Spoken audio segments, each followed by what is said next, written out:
जय सिया राम जी, जय श्री बालाजी। दोस्तों, मैं हूं एस्ट्रोलॉजर पंडित लक्ष्मी नारायण, आपके अपने यूट्यूब चैनल श्री लक्ष्मी नारायण राशिफल चैनल पर। दोस्तों, आज हम जानेंगे मिथुन राशि वालों का जून महीने का मासिक राशिफल। यह महीना आपको अनुकूल परिणाम देने वाला साबित हो सकता है। इस पूरे महीने आपकी राशि में देवगुरु बृहस्पति विराजमान रहेंगे, जो आपको कर्मठ बनाएंगे और आप अपने कार्य क्षेत्र में मजबूत स्थिति प्राप्त करेंगे। शनि महाराज पूरे महीने दशम भाव में विराजमान रहकर नौकरी में स्थिति को प्रबल बनाएंगे। बृहस्पति महाराज तथा शनि महाराज की संयुक्त कृपा से आपके व्यापार की स्थिति भी अच्छी रहेगी। आपकी राशि के स्वामी बुध महाराज महीने की शुरुआत में तो सूर्य के साथ द्वादश भाव में होंगे और उसके बाद 6 तारीख को आपकी ही राशि में प्रवेश करेंगे, जो उनकी खुद की राशि है। 15 तारीख को सूर्य भी यहां आकर आपकी राशि में बुध आदित्य योग बनाएंगे, जिसमें बृहस्पति भी साथ होंगे। यह समय आपके लिए बहुत अनुकूल रहेगा। इसके बाद 22 तारीख को वह आपके दूसरे भाव में जाकर धन लाभ के योग बनाएंगे। शुक्र महाराज 29 तारीख को आपके द्वादश भाव में आकर कुछ खर्च बढ़ाएंगे, लेकिन आपकी आमदनी में भी इजाफा करेंगे। प्रेम संबंधों में यह महीना अनुकूलता लेकर आएगा और रिश्तों में आपसी प्रेम बढ़ेगा और रोमानियत भरे पल आएंगे। आप अपने रिश्ते को अगले स्तर पर ले जाने के लिए शादी की बात भी कर सकते हैं। कुंवारे लोगों की शादी हो सकती है, जबकि विवाहित जातकों के लिए भी यह महीना अच्छा रहने की संभावना है। महीने का पूर्वार्ध ज्यादा अनुकूल रहने की संभावना है। विद्यार्थियों के लिए अच्छा समय रहेगा और ऐसे में आप अपनी मेहनत को जारी रखें। विदेश यात्रा के भी अच्छे योग इस महीने बन सकते हैं। करियर के दृष्टिकोण से यह महीना आपके लिए अनुकूल रहने की संभावना है। पूरे महीने दशम भाव में शनि महाराज विराजमान रहेंगे और बृहस्पति महाराज भी, जो आपके दशम भाव और सप्तम भाव के स्वामी हैं, आपके प्रथम भाव में पूरे महीने बने रहेंगे।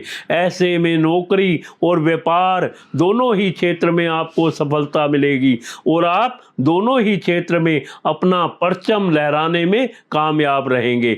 महीने की शुरुआत में मंगल महाराज अपनी नीच राशि कर्क में आपके दूसरे भाव में विराजमान रहेंगे, जो आपके स्वभाव और वाणी में उग्रता देंगे। इससे बचने की कोशिश करें, क्योंकि इससे आपके काम बिगड़ सकते हैं। आपकी राशि के स्वामी बुध महाराज 6 तारीख से आपकी राशि में प्रवेश करेंगे, जहां बृहस्पति महाराज विराजमान है, और उसके बाद 15 तारीख से सूर्य भी यहीं पर आ जाएंगे। इससे आप अपने काम को बहुत ज़्यादा तवज्जो देंगे।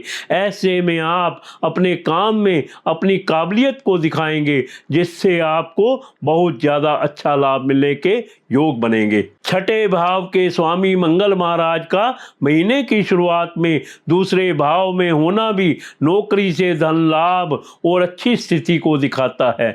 इसके बाद 7 तारीख से मंगल महाराज आपके तीसरे भाव में आ जाएंगे, जिससे आप ज़्यादा प्रयास करते हुए अपने काम को बेहतर बनाने की कोशिश करेंगे। यहाँ मंगल और केतु मिलकर अंगारक योग बनाएंगे, जो सहकर्मियों से आपको समस्या दे सकता है और यात्राओं के दौरान भी समस्या हो सकती है। इसलिए आपको थोड़ी सावधानी रखनी चाहिए। यदि आपकी आर्थिक स्थिति को देखा जाए तो यह महीना आपकी आर्थिक स्थिति के लिए उतार चढ़ाव से भरा रहने वाला है।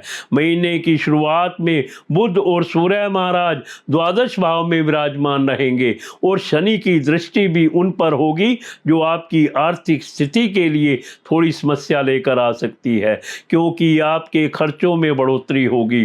दूसरी बात, नीच राशि में होकर मंगल महाराज भी महीने की शुरुआत में कुछ समस्याएं उत्पन्न करेंगे, लेकिन एकादश भाव के स्वामी होने के कारण आपको धन लाभ प्रदान करेंगे। मित्रों, आप चैनल को सब्सक्राइब कर दीजिए ताकि राशिफल, ज्ञान और जीवन से संबंधित वीडियो सबसे पहले आपके पास आए।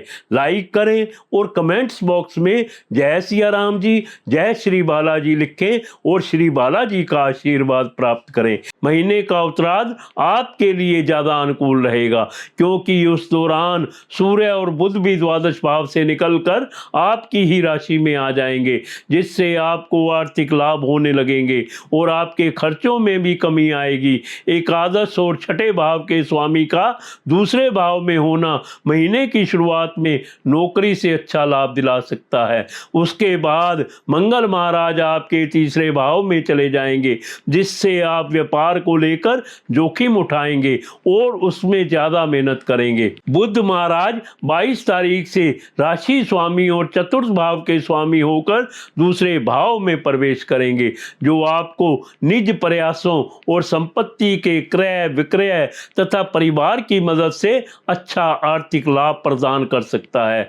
इस महीने पंचमेश शुक्र का एकादश भाव में 29 तारीख तक विराजमान रहना भी आपकी आर्थिक स्थिति में इजाफा ही करेगा। इस प्रकार कहें तो यह महीना आपको आर्थिक लाभ प्रदान करेगा। बस महीने की शुरुआत में आपको थोड़ा ध्यान देना होगा। यह महीना स्वास्थ्य के दृष्टिकोण से औसत रूप से फलदायी रहने वाला है।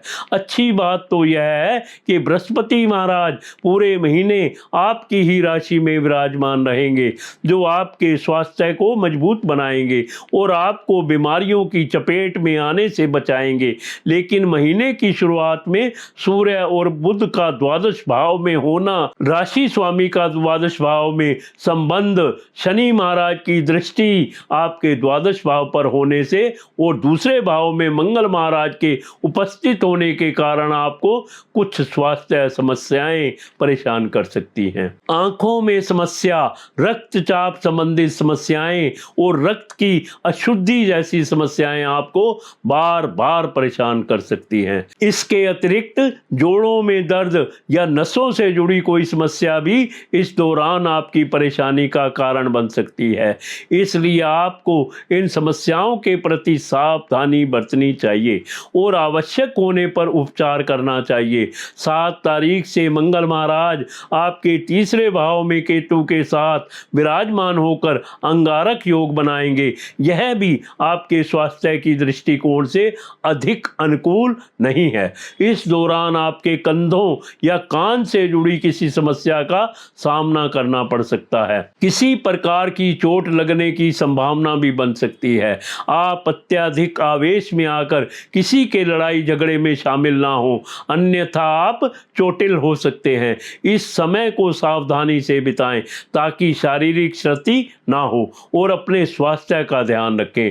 इस दौरान अच्छी बात यह होगी कि आप शारीरिक स्वास्थ्य को बनाए रखने के लिए कसरत पर ध्यान दे सकते हैं, जो आपको फायदा देगी। यदि आप किसी प्रेम संबंध में हैं तो आपके लिए यह महीना सोने पर सुहागा वाला महीना रहेगा। महीने की शुरुआत में मंगल की दृष्टि पंचम भाव में होने से आप दोनों के बीच कुछ रस्साकशी हो सकती है, लेकिन 7 तारीख से मंगल तीसरे भाव में चले जाएंगे।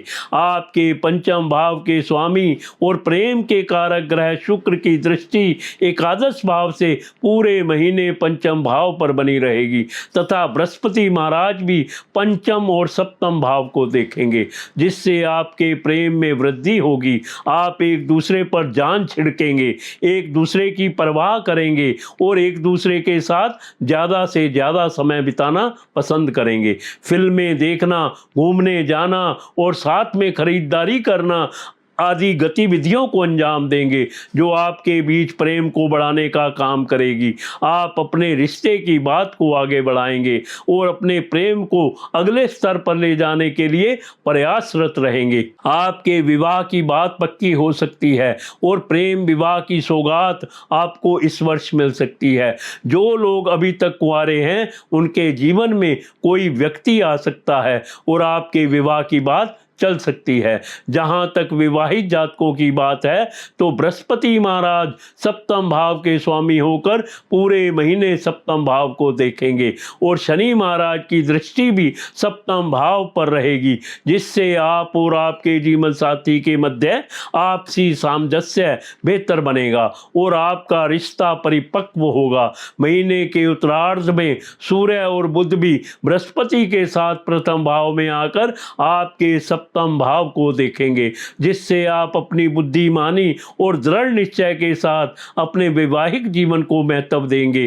जीवन साथी को आदर सम्मान के साथ जीवन में आगे बढ़ाने के लिए प्रेरित करेंगे। यह आपका आदर्श जीवन साथी होने का प्रमाण बनेगा और आपकी आपस की समस्याएं दूर होंगी तथा प्रेम बढ़ेगा। यह महीना पारिवारिक जीवन के लिए औसत रहने की संभावना है।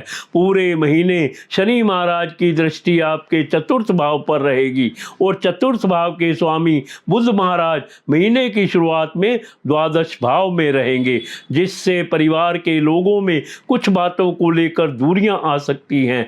लेकिन आपकी राशि में बृहस्पति महाराज का विराजमान होना आपको सही निर्णय लेने वाला व्यक्ति बनाएगा, जिससे आप अपने परिवार के हित में अच्छे निर्णय लेंगे। ऐसे में सभी लोग आपका सम्मान करेंगे। महीने की शुरुआत में मंगल महाराज भी आपके दूसरे भाव में विराजमान रहकर कुटुंब की स्थितियों को कलेश युक्त बना सकते हैं। झगड़े की स्थितियां बनेगी, लेकिन 7 तारीख से मंगल के तीसरे भाव में चले जाने से इन स्थितियों में कमी आएगी। तीसरे भाव में मंगल और केतु का योग आपके भाई बहनों के स्वास्थ्य के दृष्टिकोण से अनुकूल नहीं कहा जा सकता है, इसलिए ऐसे समय में उनके स्वास्थ्य का ध्यान रखें और आवश्यक होने पर उनकी मदद अवश्य करें। साथ ही उनसे मधुर संबंध बनाए रखने का प्रयास करें।